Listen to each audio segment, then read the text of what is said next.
4:05. Michael Genovese filling in for Oliver Peterson, and we're taking your calls on Perth Live. A couple of very special guests, in fact, three special guests in the studio joining me now. We'll start with Peter Giorgio, Senator for WA from Pauline Hanson's One Nation Party. Good afternoon. Good afternoon. Pauline Hanson, of course, the leader of the Pauline Hanson One Nation Party. Pauline, welcome.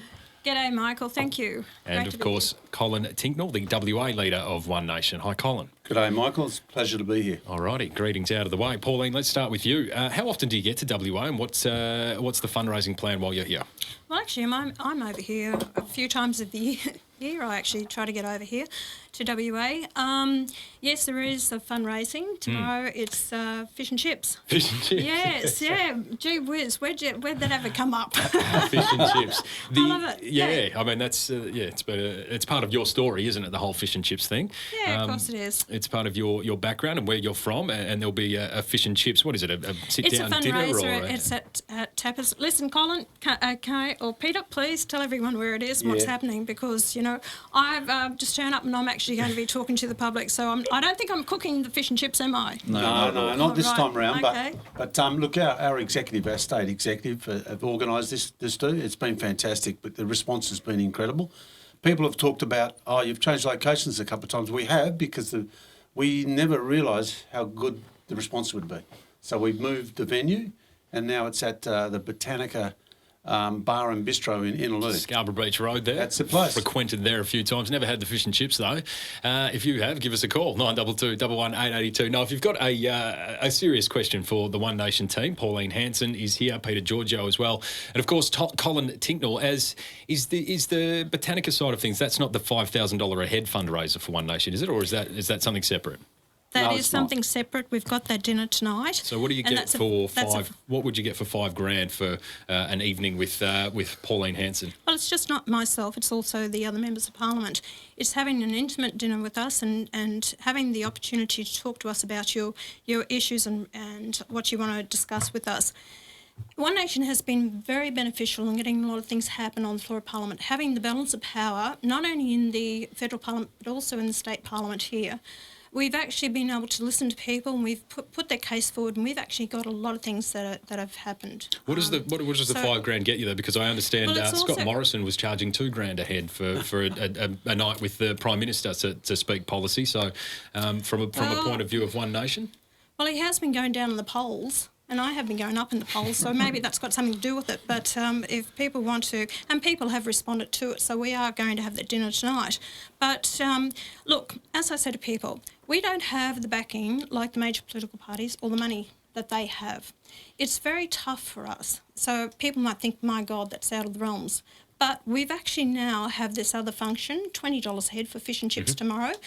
And so people can have the opportunity to talk to me there about their issues, what they want to do. What you have to do, it's people's choice. You have a choice. You can either pay $5,000, you can pay $20, or you can actually corner me in the shopping centre like a lot of people do and talk to me there. Talk to you there. Or you can call Perth Live, 922 118 882, completely free. Give us a bell and we'll take your questions. We've got the One Nation team in the studio at the moment. And before we get to Michael, who's called through on 922 118 882, a question surrounding GST. Peter, you've written a letter to Bill Shorten, of course, Labor leader, who refuses to throw his support behind legislating the 75-cent floor for the GST. You would know, and Colin, you would know, and Pauline, I'm sure you're aware of it, the noise that's been made out of this state when it comes to delivering GST to the state. What would you let us say to Bill? Look, this is the biggest issue in WA, facing WA for a long time now. Myself, I put a submission into the Productivity Commission arguing the point. I've been very vocal on the floor of Parliament. Now, basically, my letter stated that Bill Shorten should get behind his WA state government here, who'd also agree with me, and stop playing political games and get on with doing the best interest for everybody, for WA and for the economy in Australia. So the hold-up, I understand, is that the state treasurers want all those except for Ben Wyatt from WA. They want that amendment, that clause that enshrines the fact that no state is worse off. You can see that, though. You can see why that has merit. You're from Queensland, so obviously you would see that that you'd hate for Queensland to be worse off in the future under this new GST legislation. So they have merit, these state treasurers, and that seems to be the hold-up, right? Well, it is. Look, let's go back when Peter was actually supporting this, and I came over here to WA and I got bagged by Queensland because, hey, you're going to cause us to lose money. That wasn't the case. I said everything that I do on the floor of Parliament, when I look at legislation, what is fair and just. Now, I might be a senator for Queensland, but I'm also a National Party leader on the national basis. So I supported Peter with it. He's the representative here for WA. He fought that on the floor of Parliament, and I believe they would have actually just forgotten about it and would have just gone away.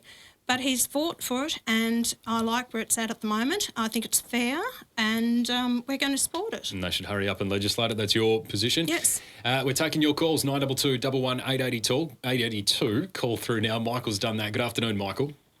Yes, good afternoon. How are you, Pauline? I'm very well, thank you, Michael. Big supporter. Love the work you're doing. I just want to bring up if how much more you're going to push the government with our foreign affair aid, especially over the past week with Papua New Guinea, where they're getting all these Maseratis for their parliamentary staff. I only just heard that today, and I am absolutely disgusted with that. I believe, and I'll say it, there is corruption in Papua New Guinea with the foreign aid that we give to them. And I think it needs to be investigated. I have been making inquiries about it. And I think that Australians are going out without here in our country. We say we're a very wealthy country. When I've got people living on the streets in Australia, and we've got 4,000 defence personnel living on the streets, we can't look after our own. We're giving our money, taxpayers' money, borrowed money, I should say, to other countries who are absolutely wasting it or corruption. I draw the line. I don't mind helping other countries who need that help, but not to this point. So I will be asking more questions about that. Thank you, Michael. We've still got time for more questions here. Pauline Hanson and the rest of One Nation in the studio with us, Colin Tinknell and Senator Peter Giorgio. Jerry, good afternoon. Oh, good afternoon, and good afternoon to your guests there, and Pauline in particular. I admire what you're doing, and I hope you'll stay safe, and things that you've said in the past have certainly come to fruition. But what I'd like to, just to get an opinion, and I'll just hang up and listen, of what your party's opinion is on the big power in our area, particularly in our area, and that is China, and the influence they're having throughout the world. And I'm more worried about what I'm hearing every day now on the media. There's, I'm just would like to get some thoughts of what you people think about where China's going and what their intentions might be and how Australia should react. China has had the opinion they want to actually infiltrate most countries around the world. They want to grow. They want to have that controlling power. It concerns me greatly. Our governments, whether it be the Liberal, National or Labor Party, have allowed it to happen. We've got too much Chinese influence in this country. We've got too much China ownership, and especially their government is behind it. I do not believe in this. Foreign ownership of our land, foreign ownership or leasing of our ports, agricultural land, dairy farming, too much ownership, and I'd like to put a stop to it. And that's how I feel about it. There's a Colin Tinknell, you could probably speak to this, WA State Leader of Pauline Hanson's One Nation Party. Recently, the Huawei contract, which was awarded here in WA, more than $100 million for an information system network within our trains. It went to Chinese-based Huawei, which has been blocked on numerous national projects, but the West Australian Transport Minister felt that it was safe enough to bring the Chinese telco here into Perth. Yeah, look, I'd like to have further discussions with Mrs. Safiotti about that, because, I mean, we were warned by ASIO and the federal government about this. I think the thing we've got to get across to people is this has nothing to do with the Chinese people. We're talking about a Chinese government, which happens to be a communist government. And so that's the concern here. We're talking about national security and, the looking after the borders of WA. I think the other thing too is that we've always been pro-investment. It's just, when you've got ownership of foreign countries that have that sort of regime, that's something we have to be concerned about. Certainly a concern for a lot of people who question the loyalty of these Chinese companies having to be loyal to China and not Australia, and that's a lot of people's concerns. And it's 4:15 here on Perth Live. Michael Genovese in the studio with the One Nation team, Pauline Hanson, Senator Peter Giorgio, and of course Colin Tinknell, the WA State Leader. We're taking your questions. Peter has a question about migration. I I wonder, we might hold Peter until after this break, because Pauline Hanson, this is a hot button issue, and it's an issue that you've been dealing with since 22 years. Since 1996, when you were accused of being a racist over migration policy. The population debate has come into effect once again this week. It's about time. No, it's about time the people had this say in this country, which I tried to put up a private member's bill to give the people this say about migration, and they actually blocked it. They didn't allow me to actually get it up, and Labor kept it going, the debate going, which blocked the time that I had in the Parliament floor, and it was supported by Fraser Anning, who was a crossbencher, and the Greens as well. So anyway, it didn't get up, but the people have a right to have this say. We're going to talk a little bit more about migration after this. We'll take your call then, Peter. 922 118 882 is our talkback number. Plenty of time for your calls as well. Give us a call, 922 118 882.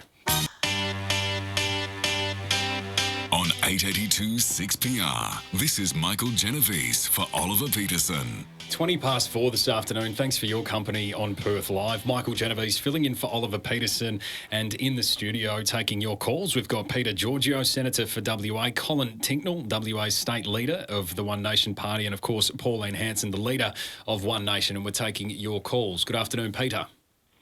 Good day, Michael.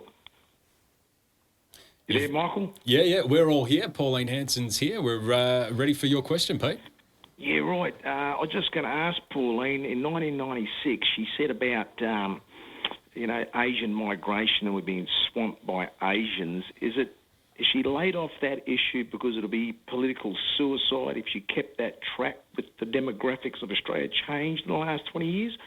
And I'll just ask her that question. She's laid off it and seems to be focusing on others, but is Asian migration one thing she doesn't want to touch because it'll be political suicide? I'll just hang up and hear what she says. Thanks, Peter. Pauline? Oh, thanks for the question, Peter. I think it's a wonderful question. It's been raised constantly, time and time again.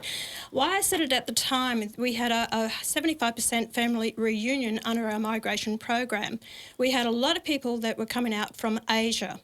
If we actually continued down the rate that we're going, our population would have been about 56% of Asians in the country by the year 2050 on the figures that I had. What I was saying is not stopping Asian immigration, but to actually balance it out. So we weren't having mainly people from family reunion coming from Asian countries. And I won't back away from that, and I stuck by it, and I still do. But they did make changes to it. We were getting a lot of coming out from Asian countries due to the fact from the Tiananmen Square massacre. So a lot of them actually, Bob Hawke automatically gave all the students in the country permanent residence status, and then once they brought in all their family, it blew out to about 300,000 people. Then we had the Asians going through New Zealand as a backdoor into Australia as well. So I had basis for making those comments. I'm glad that the government pulled back on it and we opened up to migration to many other countries around the world. Well, the major sources of immigration at the moment, Pauline, you've got India, 21.2%, China behind them, 15.4%, followed by the United Kingdom, 9.3%. So a change in demographic of the people coming into Australia, which is a significant point of contention that has followed you since 1996, is immigration and population. What's your policy for the next election around immigration? Do you want to cut it? I think that immigration should be cut back to around about 75 to 100,000 people a year. So at the moment, that would be roughly cutting it in half at the moment, a little bit more. It's about 180 to 190,000 at the in moment. the budget, the Treasurer actually said then, our Prime Minister, who's Prime Minister now, Scott Morrison, said 914,000 migrants over the next 4 years coming into the country. Those figures are actually propping up our economy because the GDP, 1.6% of our economy, GDP is due to migration. He can't cut it back because it won't stack up with the figures. So your policy will blow a hole in Scott Morrison's budget. You're right, and that's why he can't do it. But he doesn't care about the impact it's having on the infrastructure. So is it about better planning for this infrastructure? Is that where we've fallen down? You know what we do? They actually rein in their spending, right? That's what they do. Both of them cannot control their spending. They're prostituting the people out there buying their votes. That's all they're doing. So you don't And believe pork-barreling. that growing a population is the tide that floats all boats when it comes to the economy? You can't do it because we've actually reached 25 million people 33 years ahead of prediction. We see the strains on our infrastructure, on our schools, on our hospitals, on our nursing homes, on water. They haven't even put in new dams for how many years in the country? And the argument against that, is that the fault of these immigrants, or is that the fault of poor planning on a government level in successive governments? Because I just see we've appointed now a population minister, so surely we'll get some sort of strategy out of Alan It is Tudge. both, because they haven't planned for it. Now the state premiers are coming out and saying, hey, we can't deal with this. We're actually having to wear it because they can bring the numbers into the country, the federal, but it's the states that have to provide the road work and the infrastructure, the schools and the hospitals. And that's what's not happening. What about the idea of providing incentives for immigrants to not go to Melbourne, not go to Sydney, to maybe come to Perth, to maybe go to the regions? Do you reckon that's going to happen? What a you load of fast track- BS that is. The argument for Michael. it, no, the argument for it is that if you fast track their visa, if you employ them, if their families are in those regions, then perhaps they'll stay. Michael, most of the families that actually come here reallocate in the cities, and you got areas. Actually, there are three electorates in New South Wales that have between 50 and 60% of foreign-born in that electorate. You've got another 10 between 40 and 50% of foreign-born in those electorates. That's okay, but where it becomes a problem is when it chokes the infrastructure. When they bring out their families, that's when they actually go and move in with their families. Or if you've got someone that has passed the point system to get out to Australia, they want to join their families or they want to find work. They don't want to go and live in rural and regional areas. If we can't get Australians to go and live there, how the hell are you going to get migrants to go and move there? The mayor of Kalgoorlie-Boulder is crying out for migrants, for people, for skilled workers and unskilled workers to pump the town back up. It's dying, and there's other places like that around WA. And you think that migrants are going to go and live if there? you provide incentives, why don't you give those incentives to the Australian people? Why don't you give those incentives to the Australian people first and foremost? Exactly. That's the thing, Michael. If they want to offer incentives, offer it to the Australian population that's here right now. They'll move back out to the Do we need a baby areas. boom, perhaps, then, an incentive to breed like we did post-war? Look, we and know then who's going that to pay the worked bill? for a They little get while. them in welfare, and a lot of the migrants that have come here, and I'll tell you something, we actually have a lot of the permanent residents, they haven't taken up citizenship in this country. Costs us $15 billion, not million, $1 billion a year in welfare that we're actually paying them. So the Productivity Commissioner said, bring in migrants in this country, and it depends on their age. If they're up to 25 years of age, they can be actually may be beneficial to the country. But over that age, especially around 40, bring them in. They're of no benefit to us whatsoever and could cost the country. So 27 past 4. We're taking your calls, 922 118 882. Andrew, good afternoon. Yeah, okay, Michael, Pauline and colleagues. Hey, the family court and the inquiry into the family court. yes. What sort of areas of the family court do you want to see addressed and changed? Right, there's quite a few here. That was the first question I spoke to the Prime Minister after my election in 2016. He actually said, that's a big issue, and he said whether, be able to do anything about it. I pursued with it with George Brandis, the Attorney-General. I spoke to the head of the Family Law Court and the CEO of the Registrar. From that, they actually have an inquiry and reform that's going on in the Family Law Court. Christian Porter is now merging the two courts, the Family Court and the Family Circuit Court. What I'd like to see out of that is also an investigation in child support. If these two reviews do not make any marked difference in it, I would like to see a royal commission into the Family Law Court, which includes the child support. I'd like to see it about the cost to the court system by what the lawyers are charging their clients for this. It's out of the ballpark. You're looking at court cases, 80,000 plus, 100,000 that's costing people to go through the court system. I think it's wrong. And I'd like to see more of a view is from day dot, if parents split, they have 50% custody of the children, only through mediation, or if there is drugs, criminal offence or domestic violence, before breakup, before separation, then that would be taken into consideration, but joint custody by both parents. Time for one more call. Helen, good afternoon. Good afternoon. Question for Pauline. I'd like to have her views. I guess this is a little more personal on my behalf, but in terms of superannuation, as a more recently retired sort of person, it just really irritates me, changes to the superannuation over the years. As an example, if you were born in 46 and 56 and been working for 30 and 40 years and been paying into superannuation, the governments keep wanting to change the rules. And if they want to change the rules, that's fine. But why can't they make it more applicable to the generations coming forward? Why do we older people have to be penalised or paying the new, playing the new rules when we entered the game in the old rules? Totally agree with you, Helen. Totally agree with you. I can't not disagree with your common sense approach there with it. Superannuation, people are fed up with it because they don't know a lot about their super or what's happening with it, and they keep changing the goalposts all the time, and I think it is so wrong. This is your money. This is the money that you've salary sacrificed and was put in your superannuation, and I don't think they know what to do. I don't think they know how to handle it. We're coming up with legislation all the time to do with superannuation, but I totally agree with you. And any decisions that my colleague and I make to do with superannuation, we fully investigate it. We talk to superannuation funds, organisations. We try to get the best advice that we can to make sure that people out there are getting a fair go. Pauline Hanson, Colin Tinknell and Peter Giorgio, thanks for your time in the studio. One more before I let you go. There is a federal election early next year, May. How many seats, how many WA seats are you hoping to win? What's a fail and what's a pass mark? Well, of course, I'd like to see Peter.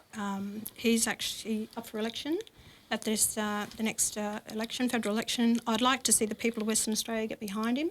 He has fought for the people over here, and he's still, like we all do, it's learning the job and getting to know, and people have to start realising that he's here for them, and we are here for them. Will you be running other candidates? Yes, we are. We're running candidates here in the West. Is the vetting process open for that yet, or are we too far out? No, the vetting process, we're wanting more people to come forward, stand as candidates. And look, just proof of what we've done so far in the short period of time, even the members for the upper house, Colin Ticknell and Robin Scott and Charles Smith, what they've done for, we've had the balance of power both in the state and the federally. People cannot argue against us that we've handled it in a managed way. And we haven't been extremists, but we've actually looked at legislation, we've passed it, and what we believe is right for the people. We'll always do that, what is right for the people. It's not about politics, it's not about fear or favour for anyone, but it's keeping them answerable to the people. Keeping them honest, and we want to win as much seats as possible. Pauline Hanson, Peter Giorgio and Colin Tinknell, thanks for your time on Perth Live this afternoon. Thanks for having us. Thank you. Bye. Thank you. It's 28 to 5, time for news headlines with John Nichols. Thanks, Michael. Good afternoon. Homicide detectives have now...